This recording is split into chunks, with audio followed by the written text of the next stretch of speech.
Okay, so Kal Kadosh, Boker Tov, we're going to start Memvav Amud Aleph. This is 46A1. Yesterday we just finished off by saying that Abaye was going to ask on this from the concept of Kilat Chatanim. If you remember the Kilat Chatanim, just to show you the picture again, is the picture up here that's called the Kilat Chatanim. This Kilat Chatanim, which is like a canopy for the Chatam, the Kala, okay? So he said over here that also Kilat Chatanim, a person is Kovea lo makom, is going to make a fixed place for it. And still Shmuel says the name of Yechiah, Kilat Chatanim, mutalim tuta, mutal leforka b'Shabbat. You could put it up and put it down on Shabbat, and there's no problem. So it's not considered mukse.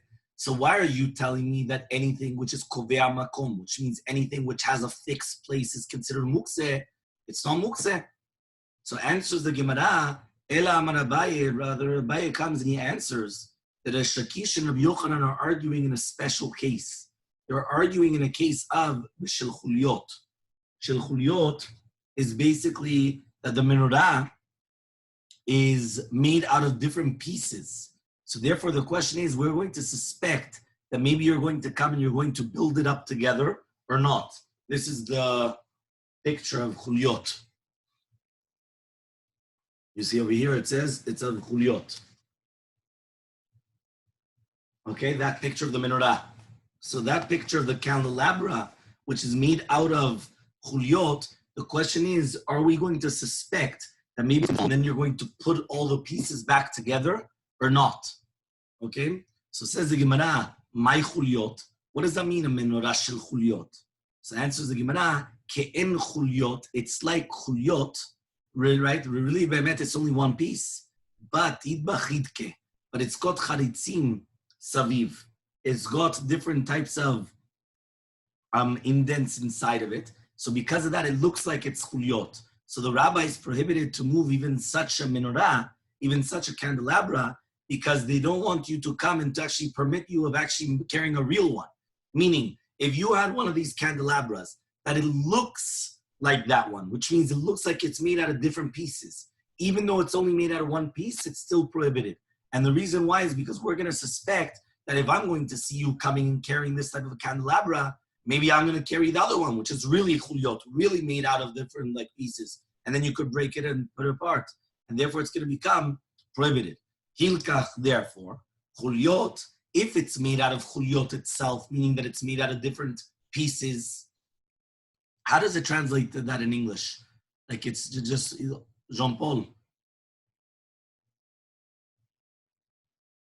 Or Yaakov, you also have the English. It's made of different sections. Okay. So that I could also tell you that. Basically, I thought they were getting a fancy word. That basically it's like made out of different pieces, which is like a break apart. It's like a Lego. You could come and put them apart, put them together and take them apart. So, okay, so they're made of different pieces. So again, if it's talking about chuliot, that it's made out of the different pieces, so then, ben gdola ben ktana, whether it's going to be a big one or a small one, it doesn't matter whether you take it with one hand or two hands, asura l'taltala, you're not allowed to move it. Gedola, if it's a big one, and it also has these cracks that it looks like it's like one of these type of menorot that has it, so it's a gezirat to gdola de chuliot. So it's a gezirat by the other one, of chuliot, which means even though I have this huge candelabra, but it's one stick, but it looks that it's different pieces put together, also asur. Why? Gezerah, because of the real one that does have the different pieces together. Okay? So keep plige. So one is the machloket then between Resh Lakish and Rabbi Yochanan. Bektana dit bachitke. We're talking about a small menorah that it has these cracks and that it has these different lines that it looks like it's made out of also different pieces, right? So Rabbi Yochanan savar, that we made a decree, which means we make a decree on the small one because of the small one of the chuliot. But according to Resh Lakish, lo gazrina, we do not make such a decree, and therefore it's going to become permitted. Okay? Fine. So ask the Gemara, Umi amar Rabbi Yochanan hachi? Does Rabbi Yochanan actually say this? V'amar Rabbi Yochanan, says Rabbi Yochanan, halacha kistam mishnah. The halacha is like a stam mishnah, which means even without mentioning right? That the halacha is like him, right? The halacha is like a Stam Mishnah. So how could he even come and say that the halacha is going to be like Rabbi Yehuda? Utznan, we learned in a Stam Mishnah. Remember, beforehand we brought down one shita saying that Rabbi Yochanan says halacha is like Rabbi Shimon, and then we brought down another one saying that Rabbi Yochanan said halacha is like Rabbi Yehuda. So the Gemara is going to ask on the one that says that the halacha is like, going to be like Rabbi Yehuda. He says, how could it be? If Rabbi Yochanan always says halacha is like a Stam Mishnah. Stam Mishnah means that even though I have a machloke between Rabbi Yehuda and Rabbi Shimon, right? When I'm going to come and I'm going to have a Stam Mishnah, and the Stam Mishnah is going to explain to me a certain halacha, it's going to explain to me this. So then that's it. We pass it like that Stam Mishnah. We're on Memvav Amud Aleph. We are going to be 2, 4, 6, 8 lines down. I'm Rabbi Yochanan, right? Or 9 lines down. I'm Rabbi Yochanan. So this says the Gemara, Rabbi Yochanan says, halacha ki Stam Mishnah. Utznan, and we learned in the Stam Mishnah, Masechet Kelim, Yudchet Amud Bet. Okay? Muchni Shelah. So you remember the case of the Muchni? This was the case of the wagon. You remember the case of the wagon?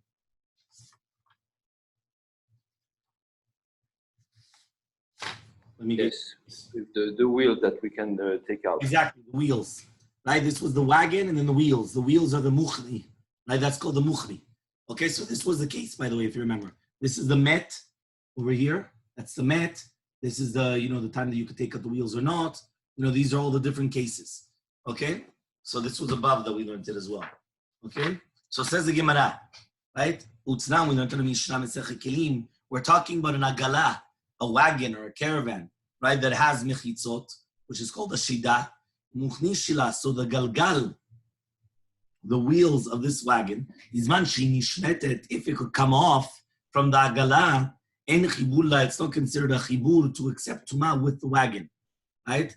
And not only that, right? The en nimdedetima, it's not going to be counted as part of the nefach, as the volume of the agala as well. Because if you remember, in order for it to be mekabel tuma, it had to have like 40 seah inside of the wagon.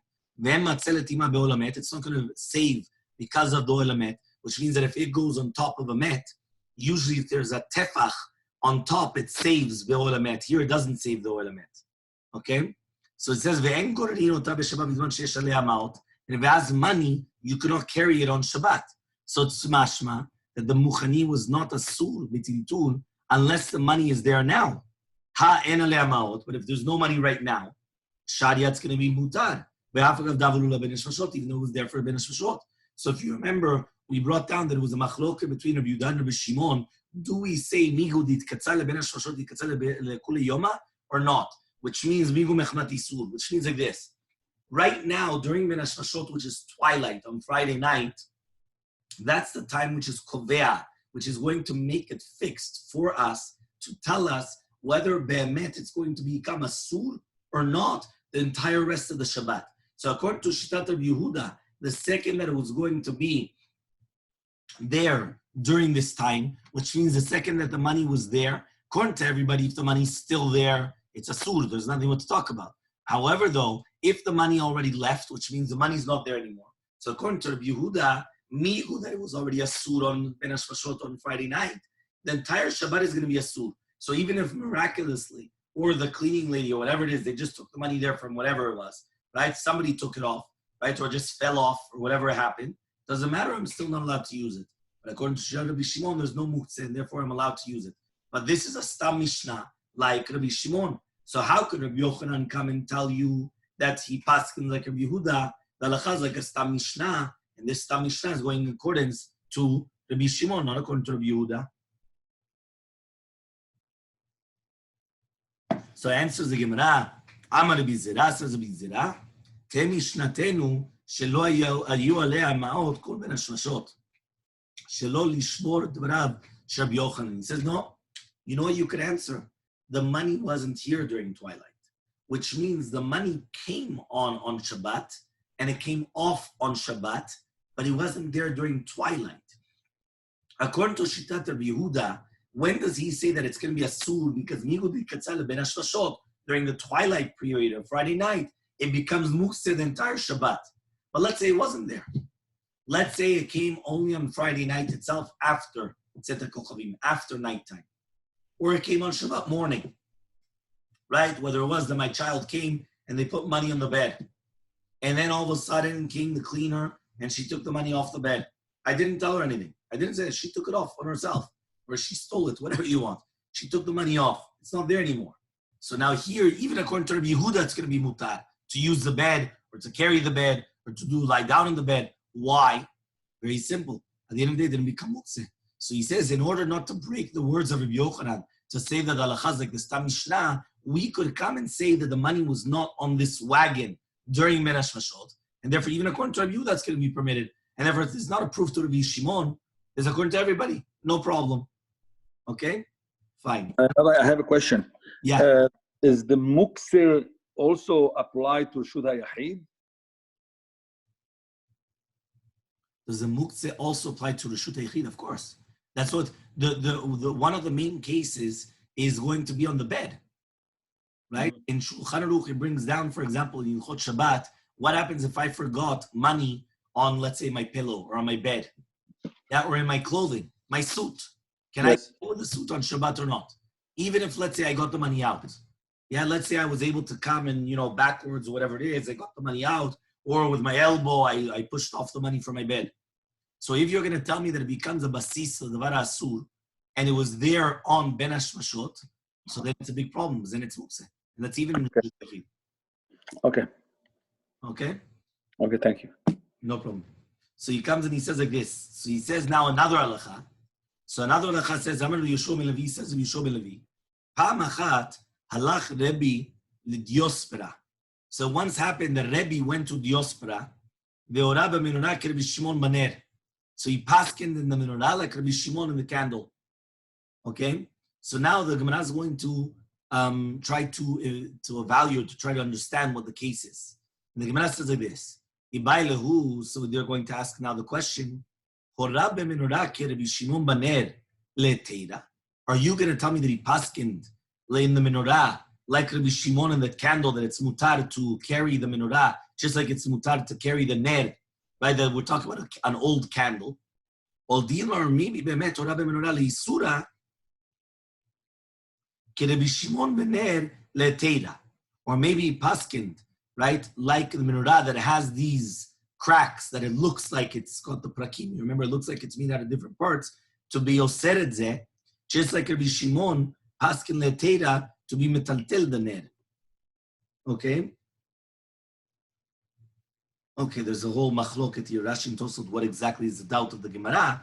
But let's just learn it like Kipshuto, like the way that we just said it now. So the Gemara says, Teiku, we don't have an answer.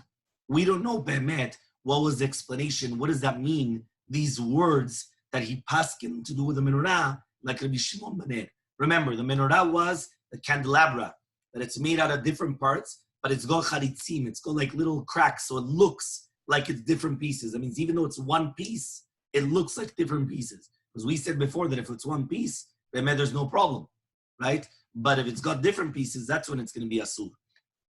So here we have a doubt. Was he paskening that it's going to be more lenient or more stringent? So we don't have an answer. Okay? Rav Malkiah. So this rabbi, Rav Malkiah, he went to visit Rabbi Simlai, Betiltel Shraga, Bikapad Rabbi Simlai. So what happened was he went to visit Rabbi Simlai on Shabbat. And what happened was there was a candle that turned off, and he carried it. So Ikbid, Rabbi Simai, so Rabbi Simai was makbid on him. So we learn from here that Rabbi Malchia held like Rabbi Shimon, and Rabbi Simai held like Rabbi Yehuda. Okay? Another story which is very similar.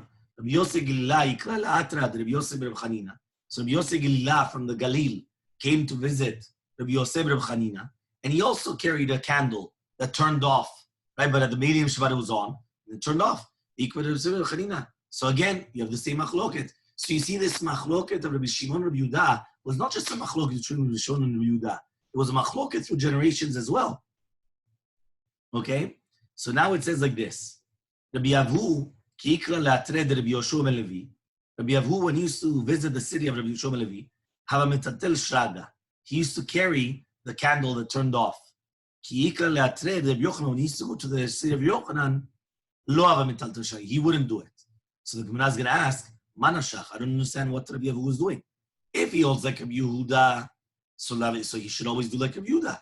And if he does like Rabbi Shimon, he should always do like Rabbi Shimon. Which means, why is it that he's playing games? In one city, he's doing like Rabbi Yehuda. In another city, he's doing like Rabbi Shimon. Decide. If you have a candle that was lit on Shabbat, or our candles, the women come and they light their candles on Shabbat. And then right afterwards, it turns off. And I want to move it. I want to make the table bigger. Or I want to move it for whatever it is, logistics. Can I move it or not? According to Rabbi Yehuda, asur. According to Rabbi Shimon, mutar. So what's going on? How does he hold? So says the Gemara, manavshach.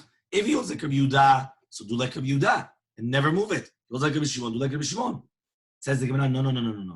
Leolam Rabbi Shimon, really bemet, he held like Rabbi Shimon.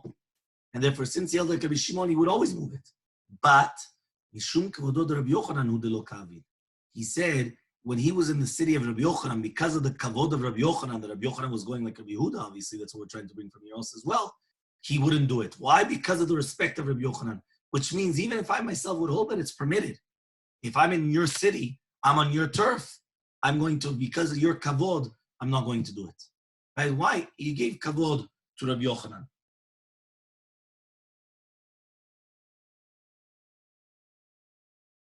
Now we're going back to that which we spoke about of the machloket between Rabbi Yehuda and Rabbi Shimon to do with a candle, which was an earthenware out of made of pottery, okay, and it was an old candle. Are you allowed to or not?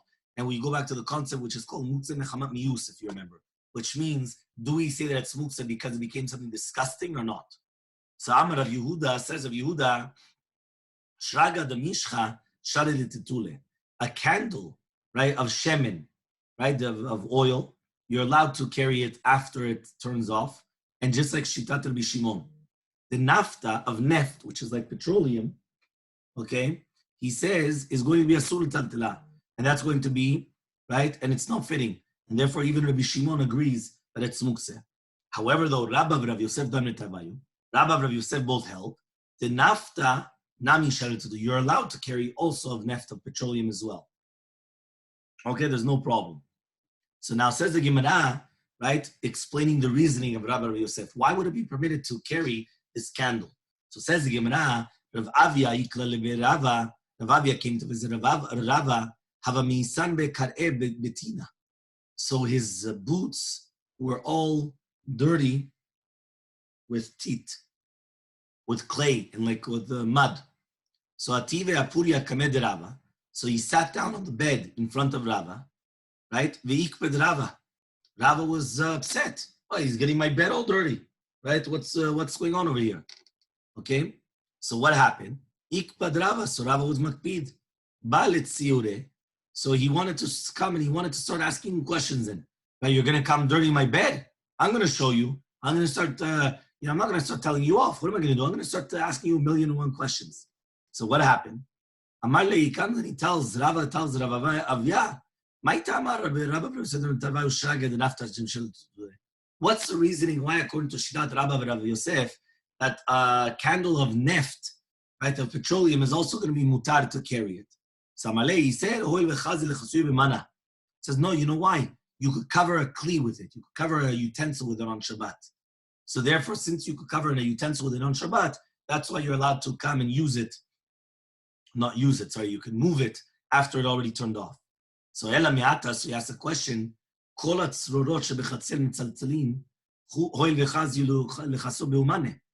says, 1 second, it's written any type of stones that are in the field. I could also come on Shabbat and cover and use them. Why? Because I'm fitting to cover a utensil as well. Right? So Amalei, so he comes and he tells him, don't compare a candle to stones. He says a candle is a kli, is a utensil. Stones are not a utensil. So therefore, don't come and start asking me a question, what are you coming to tell me? Even a stone is permitted. So no, the chidush by a stone is that a stone is not a utensil. So that's the chidush by a stone. Okay? So now he comes and he says, Milo Tanya, didn't we learn in a Braita? Okay, we're on Vav Mubet, 46b.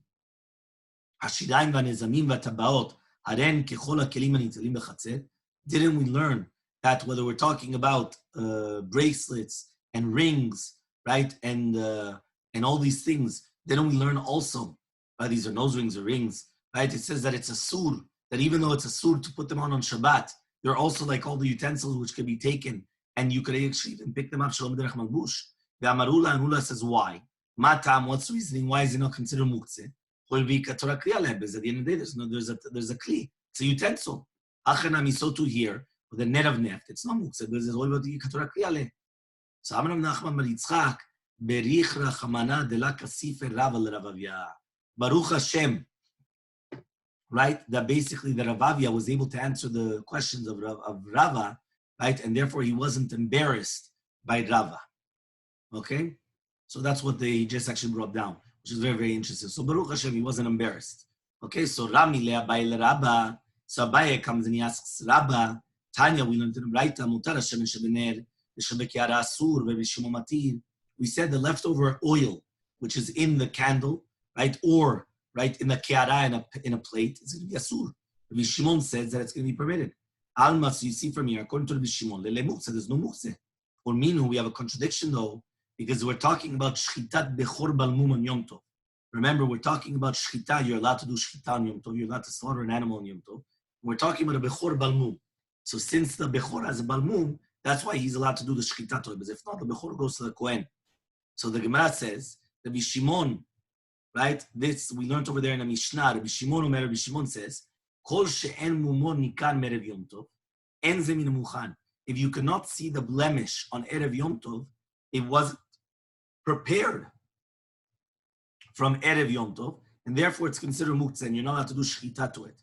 So you see from here that Rabbi Shimon is machmir muktzeh, and he says that it's asur if it wasn't fitting from Erev Yom Tov.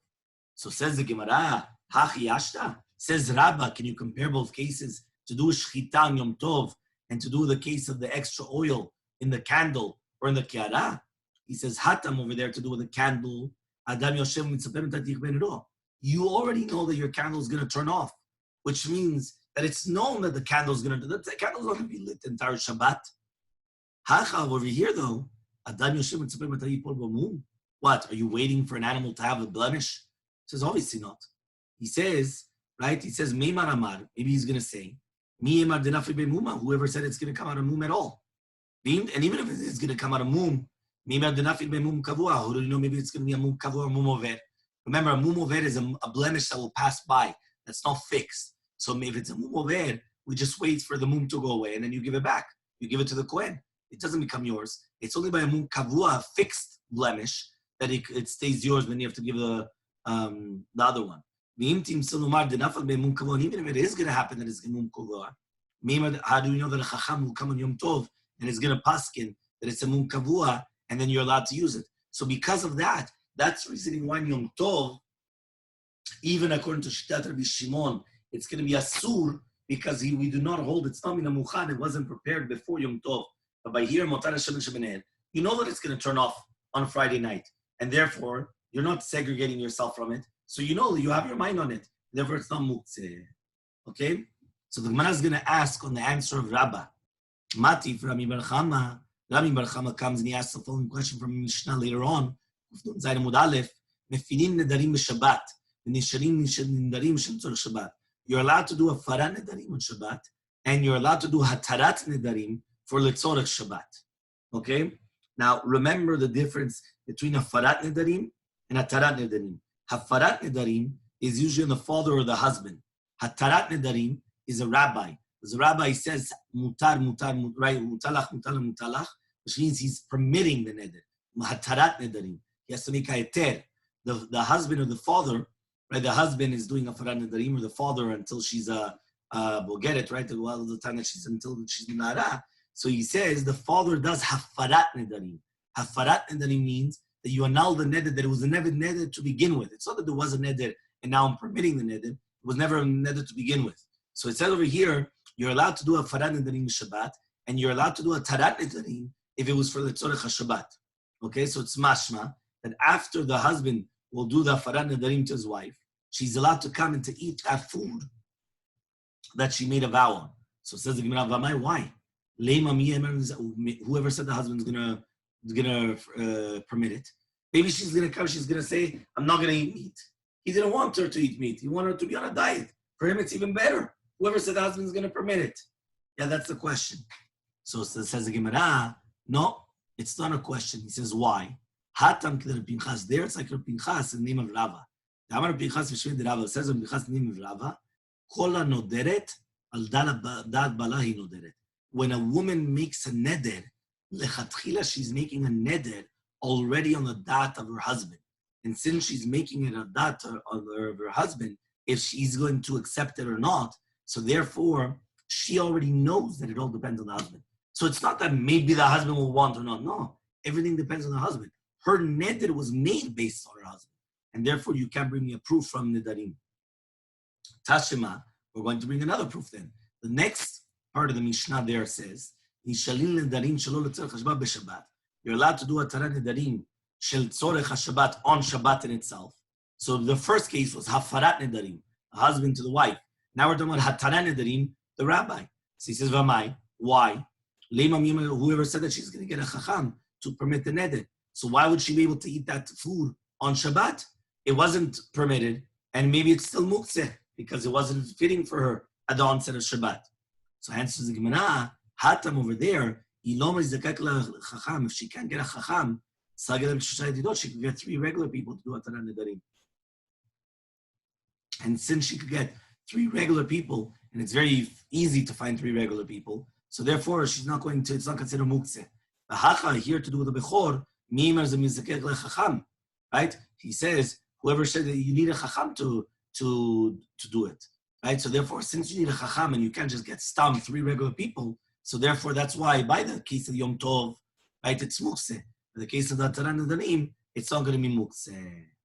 One question, Rav. How come that something that I cannot eat can be muktzeh? Let's say that I have something taref in my house during Shabbat. I cannot move it. It becomes muktzeh. Do you know there's a whole machloket about raw meat?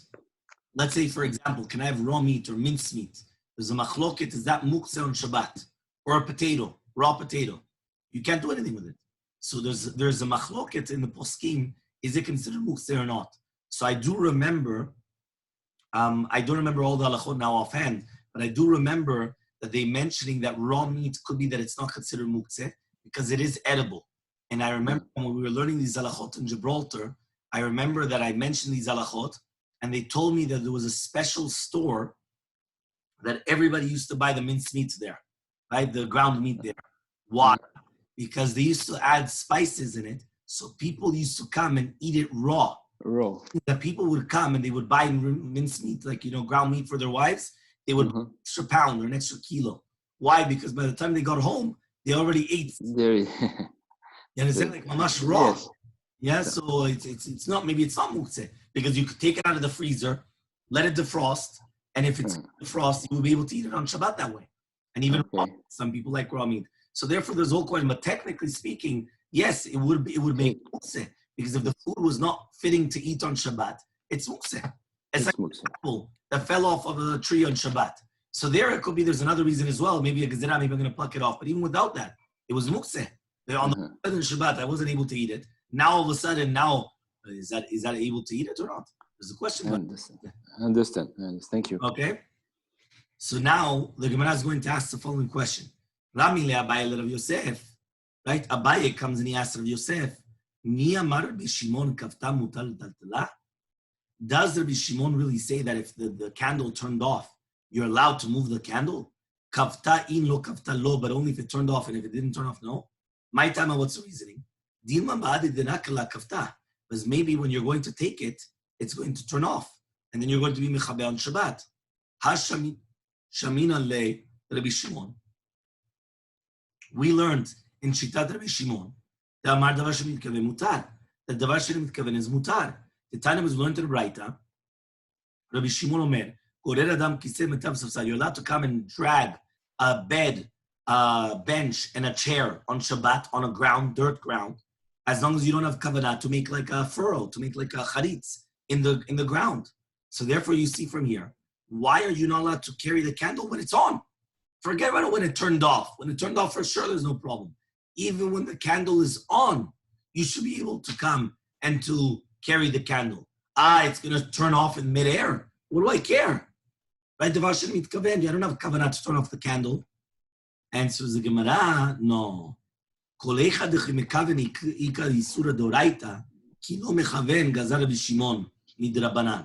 He says, anytime if I would have kavanah to do the action, it would be an isur doraita. So to here, when I'm going to do it, even if I didn't have kavanah, it's going to be drabanan. Okay? Yes. Right? However, though, he comes and he says, right? He says, however, though, if I had kavanah, it's only going to be an isur drabanan. Okay? So then when I don't have kavanah, he's mati lechatchila. So therefore, if I would come and I would kavanah, turn off this candle, it's isur doraita, mechabeh, I'm turning off a candle. So therefore, if I don't have kavanah to do it, it's still assumed drabanan, right? It's a gzirah, so I'm not allowed to do it. However, though, in the case of dragging the bench or all these things on Shabbat in the furrow, that's only isur drabanan, right? Even if I had kavanah to do it, it's only isur drabanan. So therefore, he permitted it lechatchila in order for me to do that.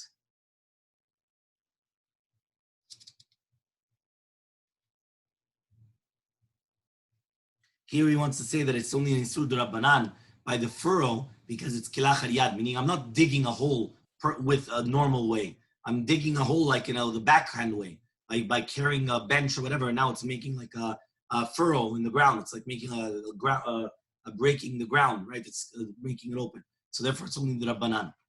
Okay? Next. Mati Rava, so Rava is going to ask against this. There's a Mishnah in Masechet Kilayim that says, Mochrek sut mochrim kedarkan. If you sell clothes, you're allowed to sell clothing, even though it could have shatnez, like a normal way, in order to show it to people. So you would put on the suit and show it to them and tell them, would you like it or not? As long as you don't have kavanah in the summer, in order to protect yourself in the summer, or in the winter, right, because of the sun, or in the winter, because of the rain. Okay, that's lean. However, the people which are very kosher, they don't even do this. They put it with a makel behind them. Right? They put it up behind them with a staff. Okay, with a stick. Okay, why? Over here, when you have kavanah to put on this clothing of shanez, there's isur doraita ika. There's an isur doraita of shanez. So kilo mechaven. So if you don't have kavanah, Shari Shimon says you're allowed to. You're allowed to do it even the lechatchila. He just said that snuim don't do it. But technically speaking, you're allowed to do the lechatchila. Now why? So says the Gemara, Elama Rava, but rather Rava comes and he says, no, you're right. Mem Zayin Amud Aleph, 4071. Hanach lener shemen uptila, hol v'na'asa basis dvar asur. It's completely different concept. Rabbi Shimon is going to say that the candle is going to be asur because it became a basis dvar asur, which means the shalhevet, the flame in itself is asur. This flame, I cannot move the flame. The flame is not that, it's fire. And therefore, since the flame is asur to move, so therefore the entire thing became a basis, it became a base.